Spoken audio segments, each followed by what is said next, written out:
Yeah, and we would like to have your sort of, Yeah, sure. the imprint of your name and. Sure. Thank you so This much. is the founder of Pakistan, religion. Founder of Pakistan, yeah.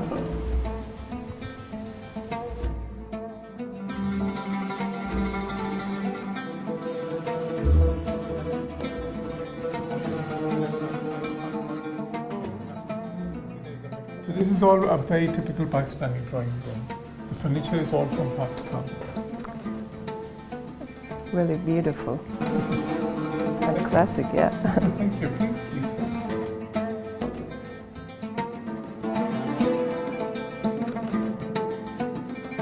Dear Ambassador, thank you so much for hosting us in your house, in Pakistan House. What a pleasure to have you here. Thank you. And to begin with, could you give some information about the history and establishment of this young state, the Islamic Republic of Pakistan? So, my pleasure. Pakistan was established or came into being in 1947. In terms of history, we have to remember that, it was when the British decided to leave what they used to call the British India, when they give it independence after a long freedom struggle after the end of the World War. That is when the Muslims of British India, they had been struggling for a long time to have a separate homeland for themselves. And why did they need a separate homeland? The answer is because they felt that to live in keeping with the Islamic ideals, because Islam is a way of life, and to live sort of, independently in a way where they would not be dominated by any other community, because there were indications those times that if they lived in a united India, which British India was that would not enable them to live freely and to sort of, in terms of their cultural attributes, in terms of the religious ideology. And we have to remember that the history of India for the last 1,000 years, in a big part, was history of Islam in India, because it was the Muslims who ruled India in different phases for about 800 years. And when the British came to India, they basically took the country from the Muslim rulers of India. The Mughals, who were on a decline then, but they were still. And Mughals represent that very glorious period of Indian history. The remnants of that we even see today. Taj Mahal, for example, Red Fort of Delhi, Shalimar Gardens, and Lahore Fort. There's so many of those relics. But it was also an issue that because Muslims had ruled India for so long, amongst the Hindus living in India, there had been a feeling now that, now it's our time, and now we have to dominate the country and perhaps dominate other communities. Some people felt that, okay, why do you need, why did the Muslims need a separate country? And it had been debated for a long time in history. But what is happening in India today, and there's so many articles that you see in Indian newspapers, in international newspapers, in international electronic media, which show how the minorities in India today are totally threatened, because India is not secular anymore. It's become a Hindu nationalist state. And this is exactly what the founder of Pakistan, I showed you the picture outside, Quaid-e-Azam Muhammad Ali Jinnah, what he had envisioned, that in a sort of, if the Muslims do not live independently in a separate state, they would have these problems. He had envisioned those problems so many years back. So we are all very glad in Pakistan that after so many sacrifices, this country was created, and today 210 million Muslims are living in this country as per their own ideals.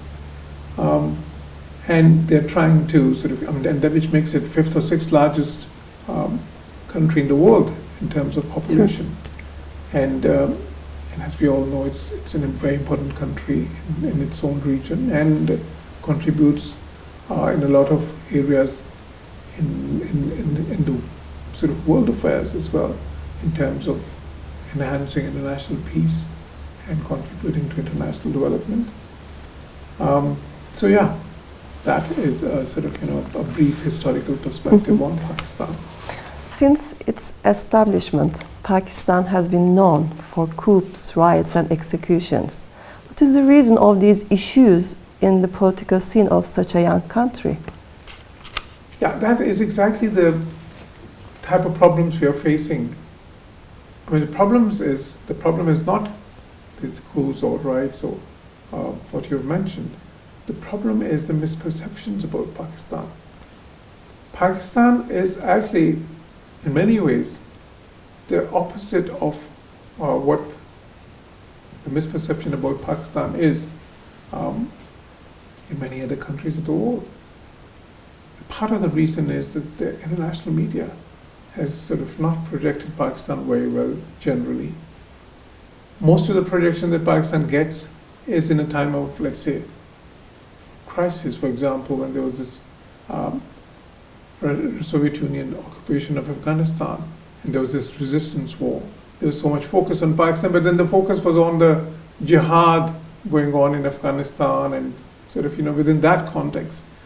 And after 9/11, when there was this whole, again, this military action in Afghanistan, and then the sort of, then the resistance by the Taliban and all that sort of problem in Afghanistan, all that somehow was associated with Pakistan because Pakistan happens to be the next door neighbor, and Afghanistan, being a landlocked country, uses Pakistan's sort of transit routes. Pakistan has democracy, this is now the third elections where a peaceful transfer of power has taken place. Actually, we have a great democratic tradition. Yes, there have been sort of military interventions a couple of times, but then again, the military interventions have been in many countries, as we know. For instance, Turkey is a case in point. Brazil, I lived there. Argentina, many other countries of the world. India did not have military interventions, but they had their emergency period. They had periods where the democracy was threatened as well. In Bangladesh, there were military coups as well. Yeah. So the thing is, it's kind of, and when was the last time that Pakistan had a military intervention? That was way back in '99, So the thing is, and the other point, for example, the riots. In fact, in Pakistan, we never have any sort of, big riots, particularly the type of riots that you have very regularly in India. For instance, in India, there were the Gujarat riots, when Modi was, Prime Minister Modi was the Chief Minister of Gujarat, when about 2,000 Muslims were massacred, unfortunately. There were riots before that, when the Babri Mosque, there was this mosque, a 500-year-old mosque, which was built by Babur, the great Mughal king. And then the Hindu nationalists felt that, they wanted to build a temple there instead because, somebody dreamed that, or sort of, claimed that this was the birthplace of Ram. And then eventually a big Hindu mob demolished that mosque, and what ensued? Riots. 2,000 people got killed. In fact, riots happen very, very frequently in India. They have never happened in Pakistan. So this is the misperception that we have. Other than the military interventions, we never had that type of situation. Pakistan has been always very peaceful, very stable.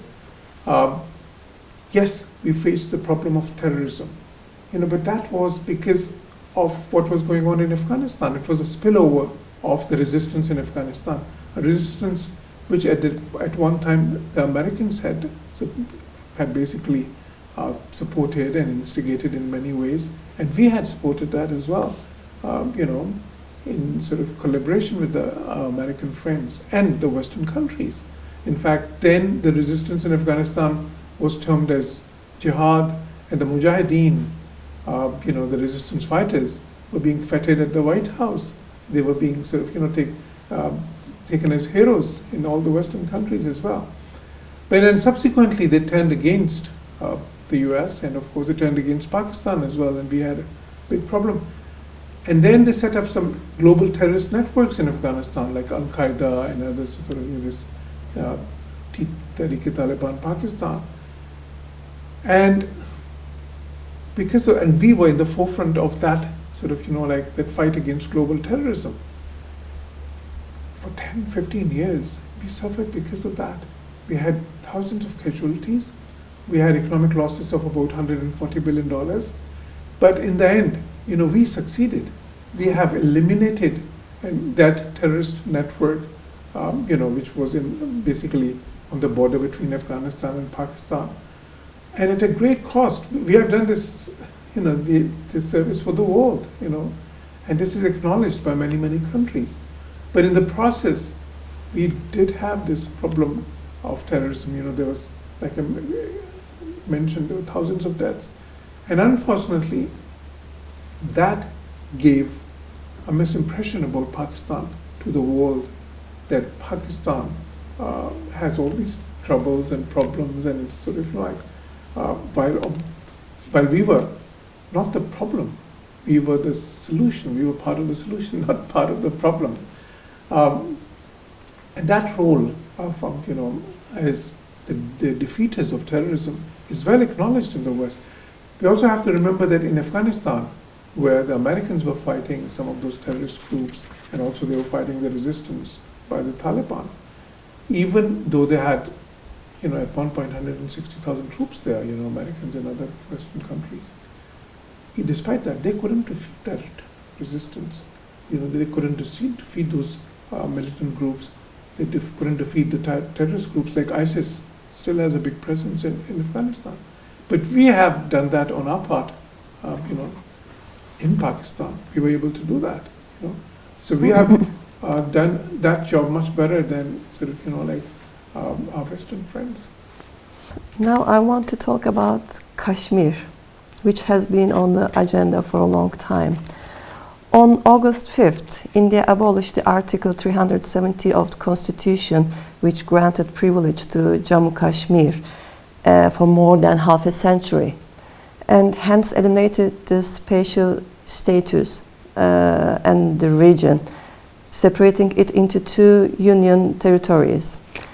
Pakistan accuses India of various restrictions on and oppression of several million people living in Kashmir, imposing a curfew in the region, and even of a genocide, and says that the region has been turned into an open prison.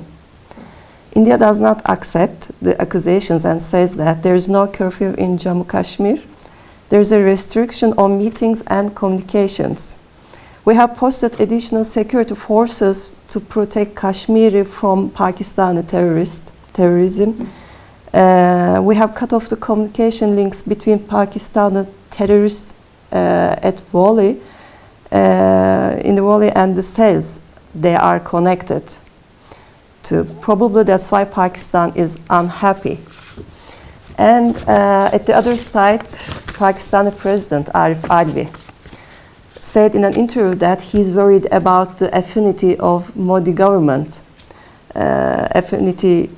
for views, the Organization of the Volunteers of India, which has similar views with Hitler on ethnic cleansing, controlling and oppressing minorities. The recent event Kashmir become quite worrisome due to new outbreak of war. And in Western countries, the problem of Kashmir is not known very well. What's happening in Kashmir? Well, you're absolutely right in saying that Kashmir, or this dispute of Jammu and Kashmir and what is happening in the Indian occupied Kashmir, it is a big source of, instability and sort of, and suffering of the people there today. And that is why it has been in the international headlines. In fact, there's not a day passes that I do not see big stories and articles in like all the sort of some of the most respectable international dailies, like Financial Times or New York Times and Washington Post, or in electronic media such as CNN and Al Jazeera and BBC, everywhere. This has been happening for the last many months now, and this is unprecedented coverage of this issue, because I haven't seen a similar level of coverage in sort of in many years. Now, first of all, let me explain the dispute of Jammu and Kashmir, because as you rightly pointed out, it's not well understood in the West. What is the dispute? The dispute is that this region, Jammu and Kashmir, was like a state under the British suzerainty within the British India before the partition, like before the creation of modern Pakistan and India in 1947. British India, in fact, had about 400 to 500 of these states, some mostly very small ones, but some bigger ones as well. These were like semi-autonomous states, all sort of in different levels of autonomy, enjoyed under the British tutelage. Now, Jammu and Kashmir was the biggest of those states in some ways. The principle was that it was decided that these states, because they can't now stay autonomous just like that, or independent, some of them were, they have to join either India or Pakistan. And basically, how would it happen? The ones which were in India, located inside India, would join India primarily, and the ones within Pakistan would join Pakistan, and then they will negotiate with the governments, the two governments. And the principle was, what was the principle of partition of India? The Muslim majority on one side and the Hindu majority on one side. But of course, the Muslim majority areas which were contiguous, so they had to be all together. Similarly, it was decided about the state that if there is a state, which is like, let's say, the middle of India, but it's, then it can't join Pakistan because it would be then impossible to sort of, connect them physically. Similarly, if a state which is bang in the middle of Pakistan, although there was no such state with the Hindu majority population. On the other hand, Jammu and Kashmir was Jammu and Kashmir was contiguous to Pakistan primarily. There was only one side of it which was kind of contiguous to India. The ruler there was a Hindu, but the majority of population, 80%, was Muslim, and they wanted to join Pakistan. Now the ruler said initially, give me some time, he just took the status quo. And then, both Pakistan and India agreed on that. But then there was some sort of, feeling amongst the population there, the Muslim majority population, that there was some hobnobbing going on by the ruler. And they revolted. There was a revolt there by the Muslim majority population there. And then the Indians, on that pretext of that revolt, and the Maharaja, his name was Hari Singh, he absconded.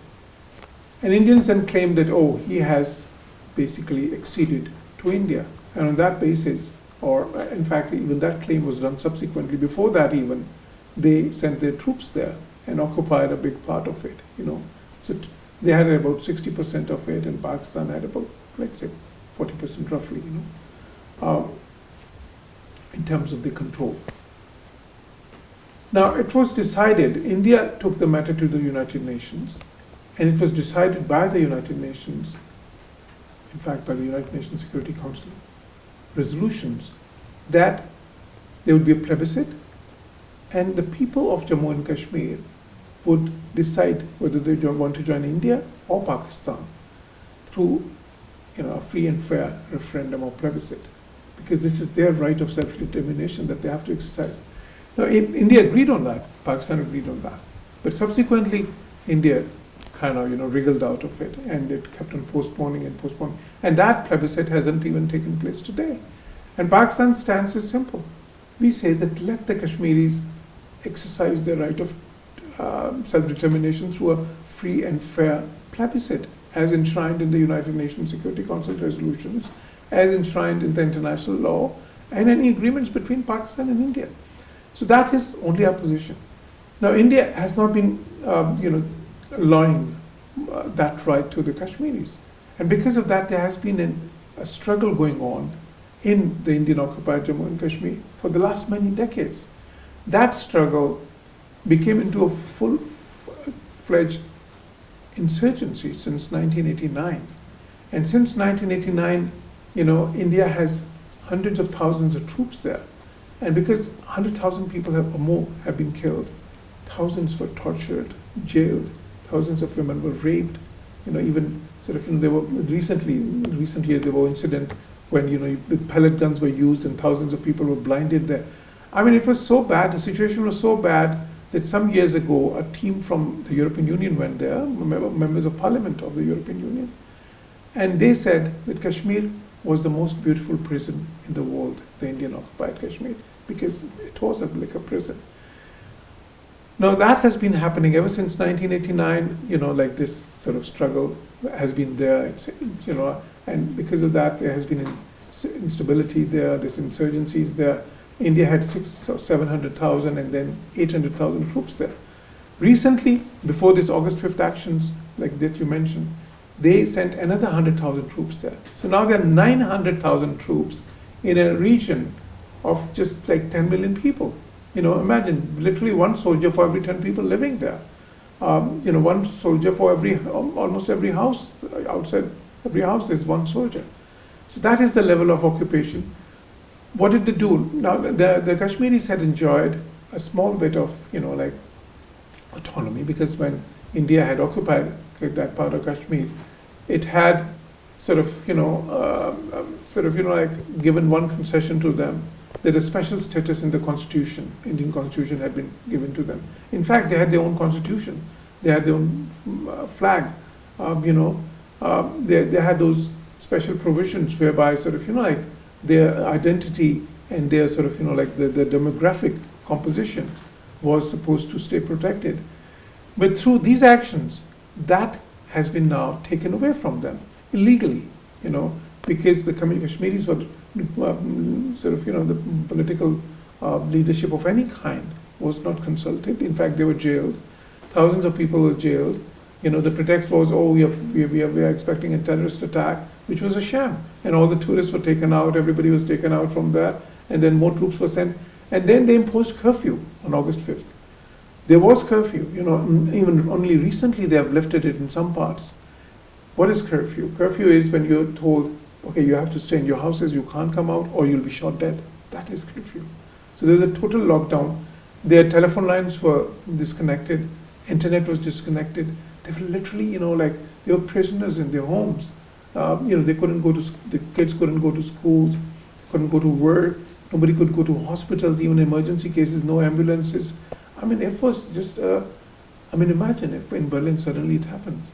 The life would just stop. Everybody would be literally like prisoners. That is what has been what they've been facing. The families were divided. If a family member was visiting somewhere, traveling somewhere, they couldn't even connect with each other. It was, harrowing tales of what is happening there. This is not what I'm saying. This is what the international media has been saying. There are literally hundreds of stories which have appeared in all these leading international media, in Indian newspapers as well. Although they have imposed, a veiled censorship there, but still, some of the Indian media has been Indian human rights activists have spoken. Some of the most prominent Indians in the world, like Arundhati Roy, who's a great human rights activist and a very, very famous author, as we all know. She has spoken. Many others, many others have spoken in India. Now they say, okay, some of the restrictions have been lifted, but still, the life is not normal there. The Kashmiris are still living in a partial lockdown. There's still those, telephone lines have not been opened entirely. Just they opened some landlines, but these days everybody uses cell phones. Similarly, thousands are still in jail. like the pellet guns are still being used, like basically torture is still the instrument of control. Young children, like girls and boys are sort of, being taken out of the houses and sort of, God knows where, and can imagine the plight of parents when the young children are just being taken out like prisoners like that. So it's an unimaginable situation which the Kashmiris are facing in India today. And what has been Pakistan saying? Pakistan is saying that first of all, withdraw those actions. I mean, why have you just taken the last semblance of semi-autonomy that they had, even the last semblance of that? Then again, they divided Jammu and Kashmir, occupied by them, into two regions like Ladakh and Jammu and Kashmir. Now, this is not just a violation of United Nations Security Council resolutions, it's also a violation of international law, because international law says that if there's a disputed land, you would not change the demographics, the population demographics. You cannot bring those changes there. Look, on the Pakistan side, the Kashmir, the Jammu and Kashmir, which, is in sort of, like with Pakistan, it is totally autonomous. It has its own president, Azad Kashmir, it has its, or Free Kashmir, it has its own president, prime minister, they have full autonomy. There have never been any problems there, people are happy. In fact, people of Azad Kashmir, thousands of them, they recently wanted to cross over, into the Indian-occupied Jammu and Kashmir to help their brothers there. But the Prime Minister, Imran Khan, stopped them. They said, look, if you do that, the Indians are going to, start firing, shooting you, and there will become an international problem. What is the solution to this issue, this international dispute, which has really sort of, kept the entire region's peace and prosperity hostage because of India's intransigence? The solution is simple, of course. Firstly, like United Nations Security Council resolutions need to be implemented. They have to agree on a free and fair plebiscite, whereby the Kashmiris could exercise their right of self-determination. But if the Indians say, oh, like that can't just happen overnight, and sort of, like, we understand that. But let's start somewhere. Let's start with a peaceful dialogue. Indians take back the unilateral actions of August 5th. And this is what Prime Minister Imran Khan has said. This is what our Foreign Minister Shah Mahmood Qureshi has said. That if they take their actions back, these unilateral illegal actions that they took, then we are very willing to enter into a peaceful dialogue with them to see how to resolve this international dispute.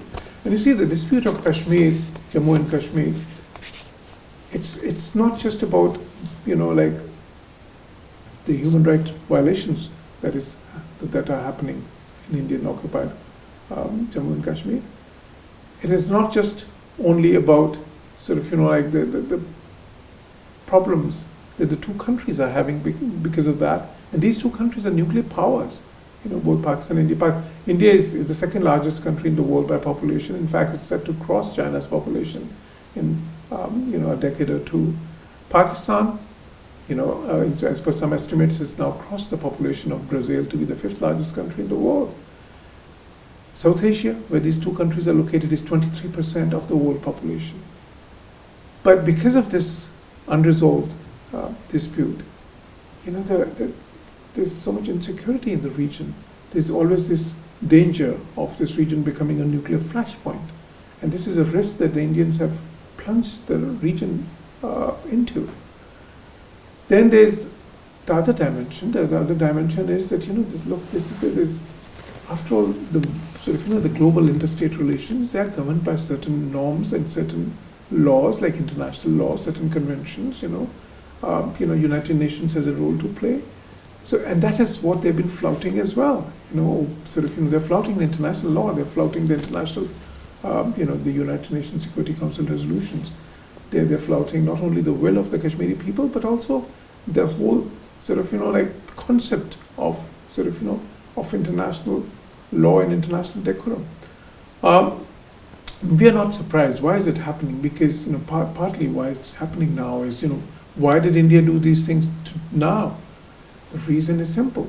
Because we have in power a party in India, BJP, Bharatiya Janata Party, and the Prime Minister Narendra Modi, who basically, like, the roots are RSS. I mean, like Mr. Modi was an RSS member since the age of 11. BJP emerged from RSS in 1984. Before that, I was, so basically it was like a political wing of RSS. And what are the roots of RSS? RSS was an extremist organization set up about 100 years ago.